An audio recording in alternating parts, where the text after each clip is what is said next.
Today we're going to talk about net neutrality.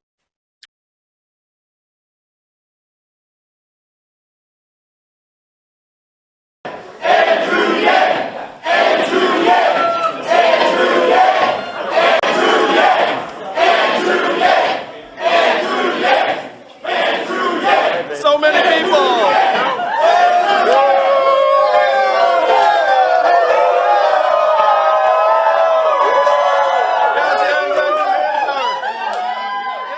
Welcome. I'm Rashid Hill, and I'll be your host for this particular presentation today. This is the Andrew Yang Policy Series, hosted and presented by yours truly, Rashid Hill. Today we're going to talk about net neutrality. If you know anything about using the internet, you know anything about technology, well, hell, if you've just been listening to Andrew Yang, then you understand that the fourth industrial revolution is upon us. And with that being said, we know that the internet, data, technology, communications, all of that is going to revolutionize how our lives are connected with other types of things like trucks, like vehicles, like computers.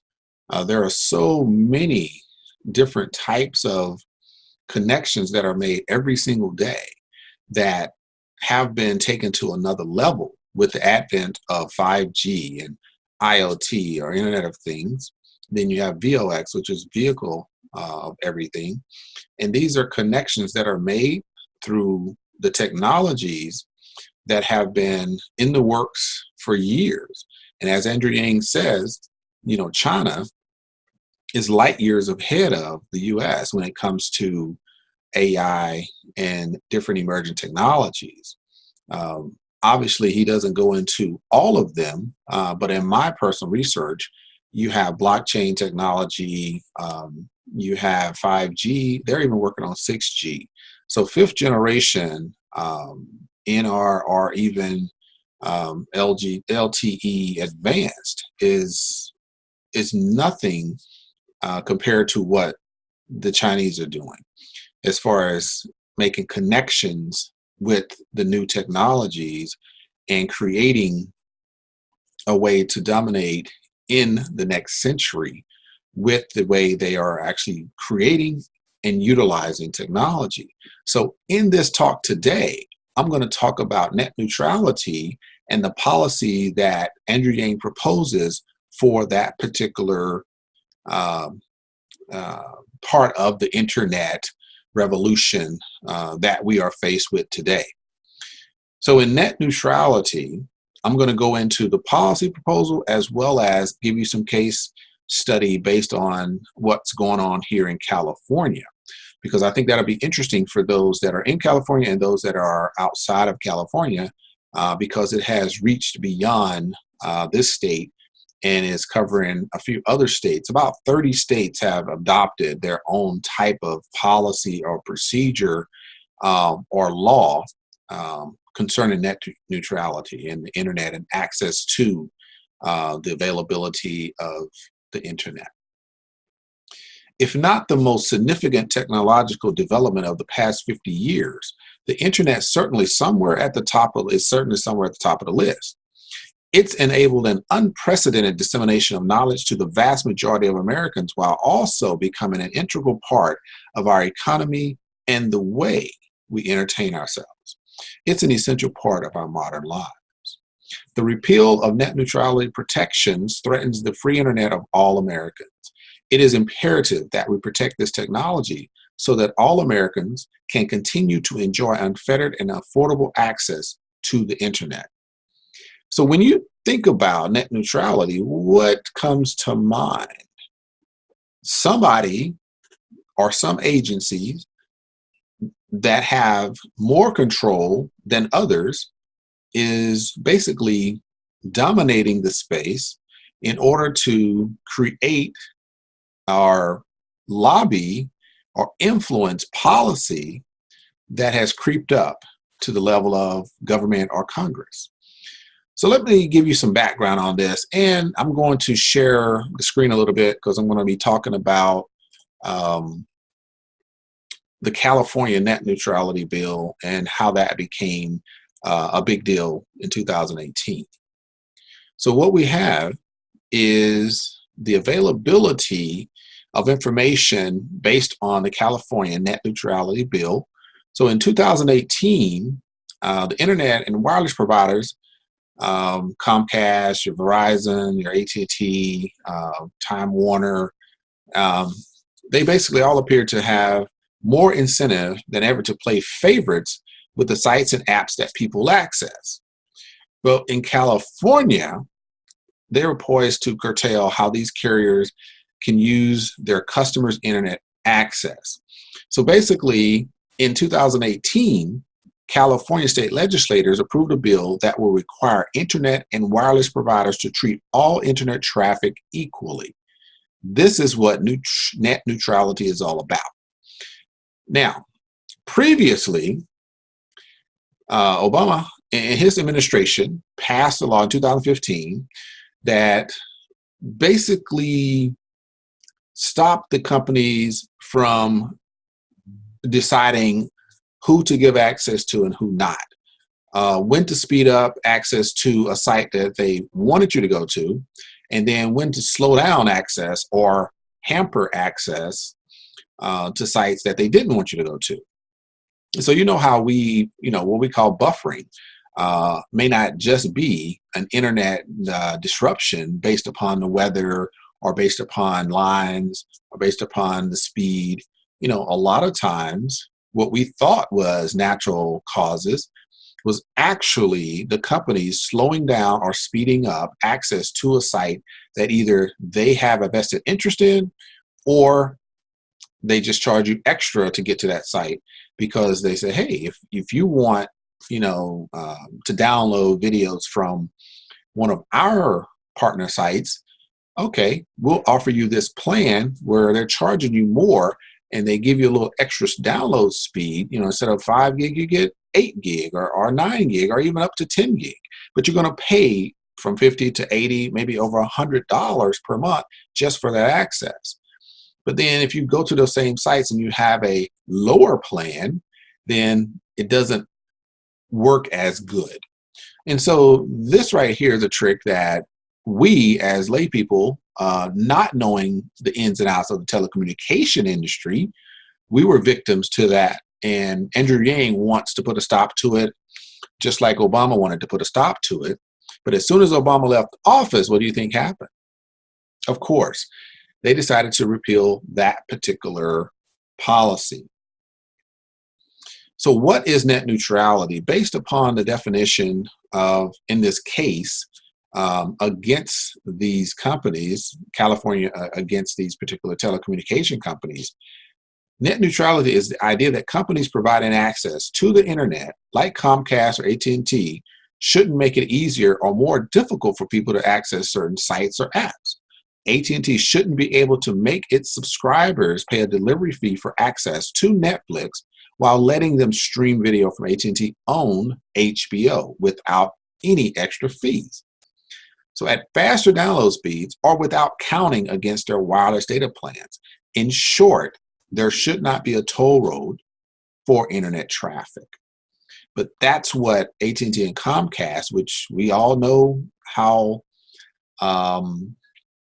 not net neutral they are, as they are part of the Yang media blackout these days.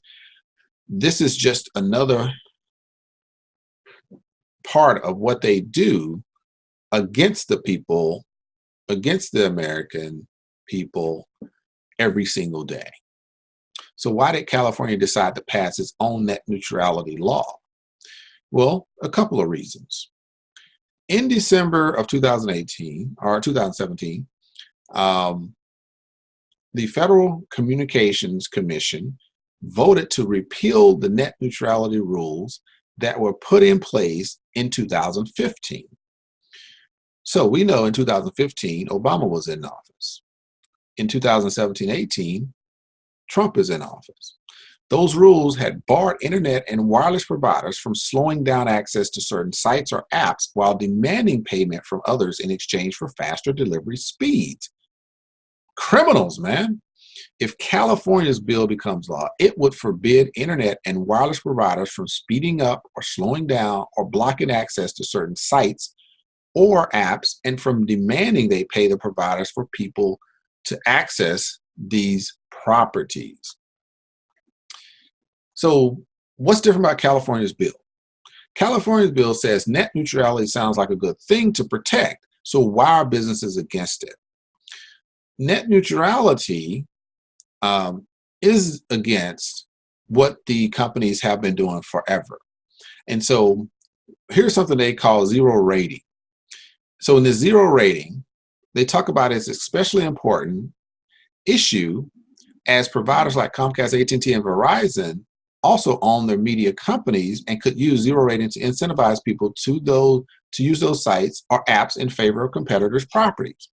And so the zero rating basically opens up this wide void and basically channels you to the companies that are their particular property versus the competitor's property, right? So anyway, it's definitely not one of the policies that we want to frown upon, but this is a very important policy, the net neutrality, that benefits the American people the most. Because in this day and time and going forward, the internet is very valuable to the connections that'll be made through 5G and AI and machine learning and IoT. I mean, this is serious business for anyone that wants to be on the leading edge of the fourth industrial revolution. And so why are businesses against this policy of net neutrality? There's one reason: they losing money. So net neutrality repeal opens opportunities for new revenue streams, like charging media companies and streaming platforms to speedily distribute their content, or having advertisers subsidize that accelerated delivery as AT&T has tried. That revenue could help the providers to offset the increasing cost of delivering that content, especially bandwidth-sucking videos. So would California be the only state with its own net neutrality law? No. What we found out was after Washington, Oregon, and Vermont, then California created their particular net neutrality law. That could pose a compliance headache for the internet and wireless providers. However, since California's law is considered more onerous than the others, or more strenuous and stricter than the others, then the companies may be fined, so as long as they abide by the Golden State Rule. And so what they're saying is California has a tighter or stricter law for the internet. Therefore, if you go to these other states, then you may utilize, or they may model their net neutrality law off of California's, and you will meet the standard no matter where you are in the US. So the FCC repealed in 2017, and then they had an actual case, California, in 2018. They repealed the net neutrality law that was put in place by the Obama administration.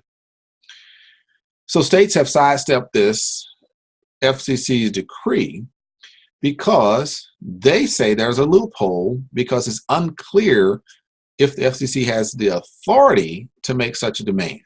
Wow, that's interesting. So it just happens that President Trump's latest Supreme Court nominee, Brett Kavanaugh, has come out against net neutrality as well. And so if it goes back into the government sphere and it goes up, let's say it's challenged and it goes up to Supreme Court, then there's a possibility that the people like Brett Kavanaugh as one of the Supreme Court judges,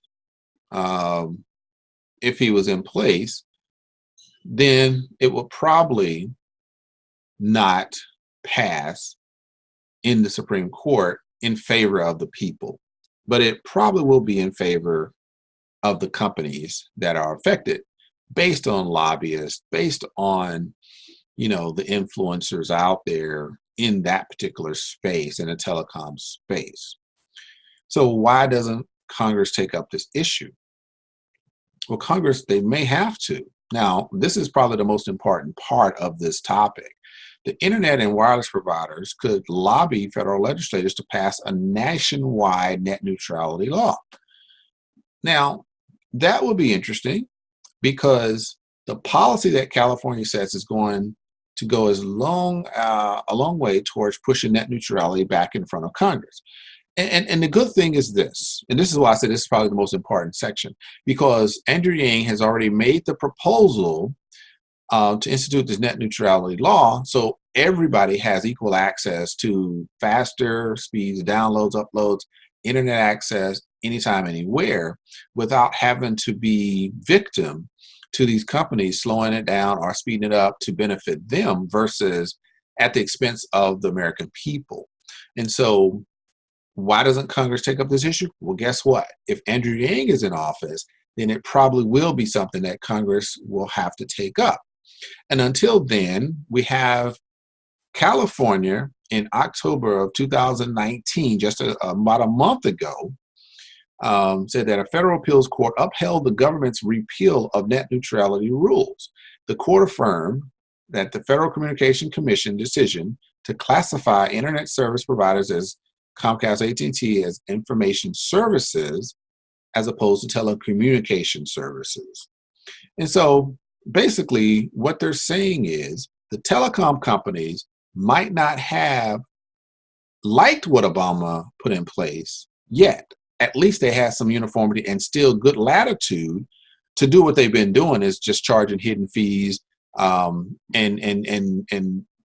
basically saying we'll comply, but we're going to charge you and charge you and charge you, and you look at your fees and wonder what is this for and what is that for on your cable bill, and this is the unfortunate recourse that a lot of the telecom companies do, and AT&T is notorious, and Sprint as well as T-Mobile will creep, price, and they'll keep doing that until they get to a price that they think is fair.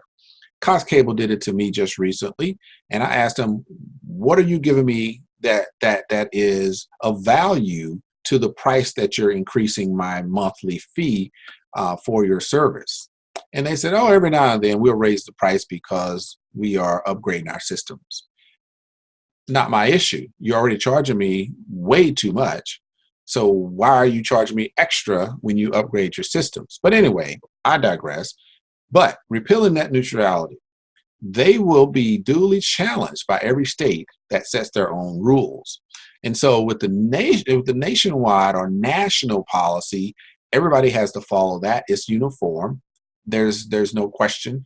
This is what needs to happen. This is a very straightforward issue.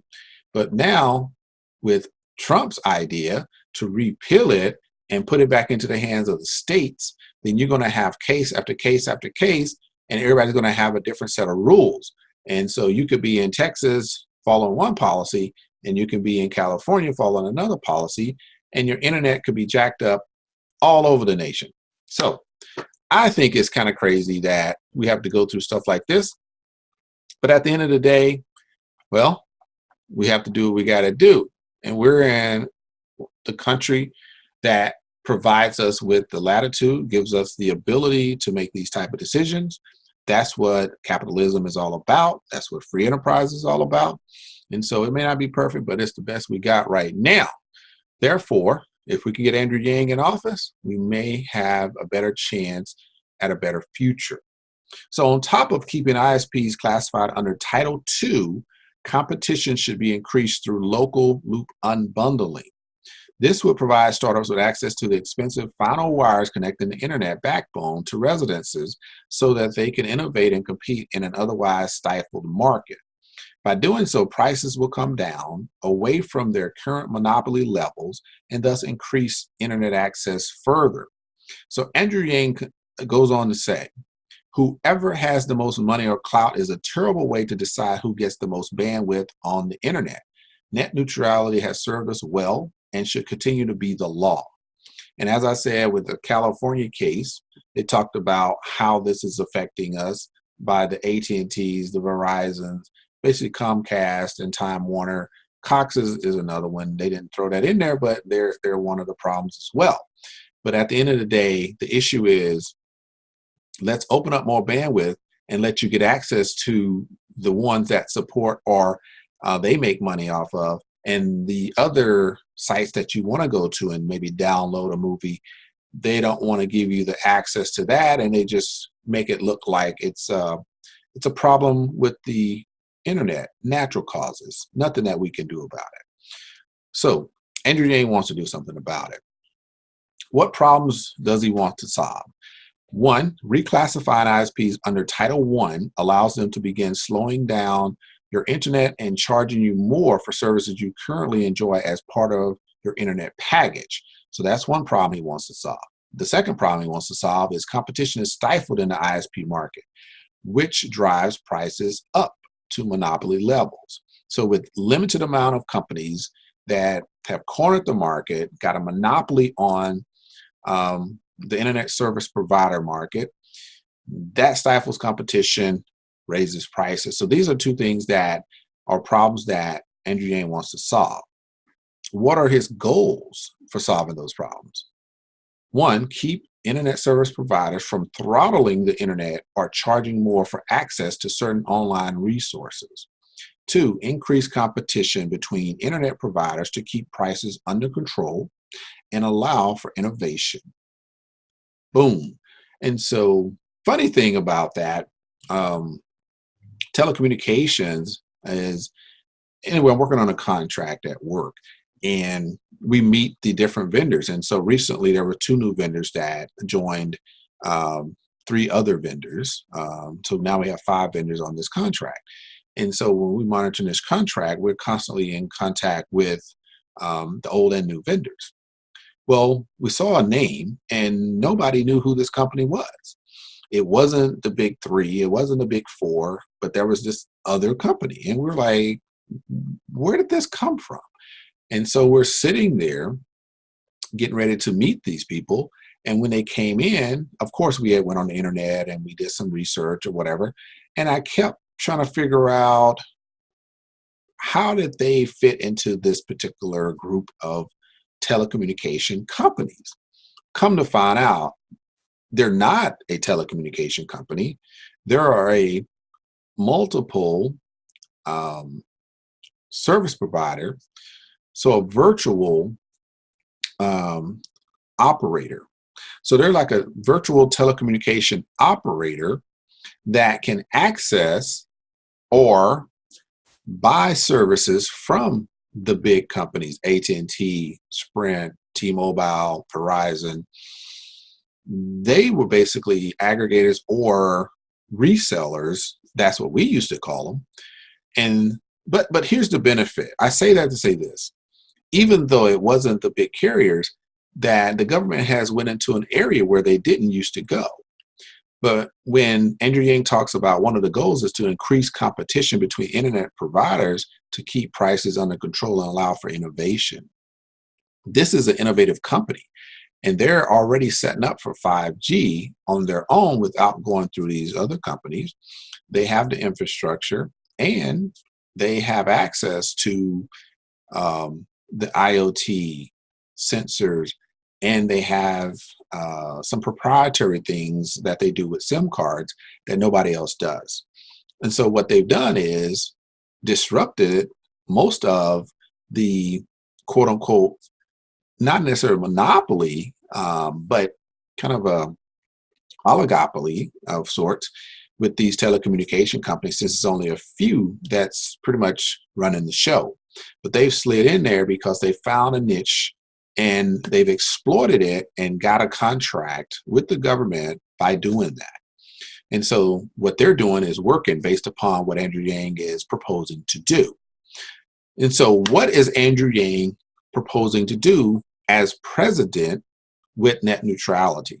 One, appoint members to the FCC that will immediately reclassify ISPs under Title II of the Communications Act, thus allowing the FCC to regulate them and reinforce net neutrality. The second thing he will do as president is unbundle local loops so that new competitors can innovate and keep prices for internet access under control. This is my conclusion to the net neutrality policy proposal by Andrew Yang. As president, Andrew Yang has a plethora of policies that he will enact. We, as Yang Gang supporters of Andrew Yang, have the responsibility of spreading the word far and wide, because we know that if we want change, choose Yang. Thank you for taking the time to watch this video.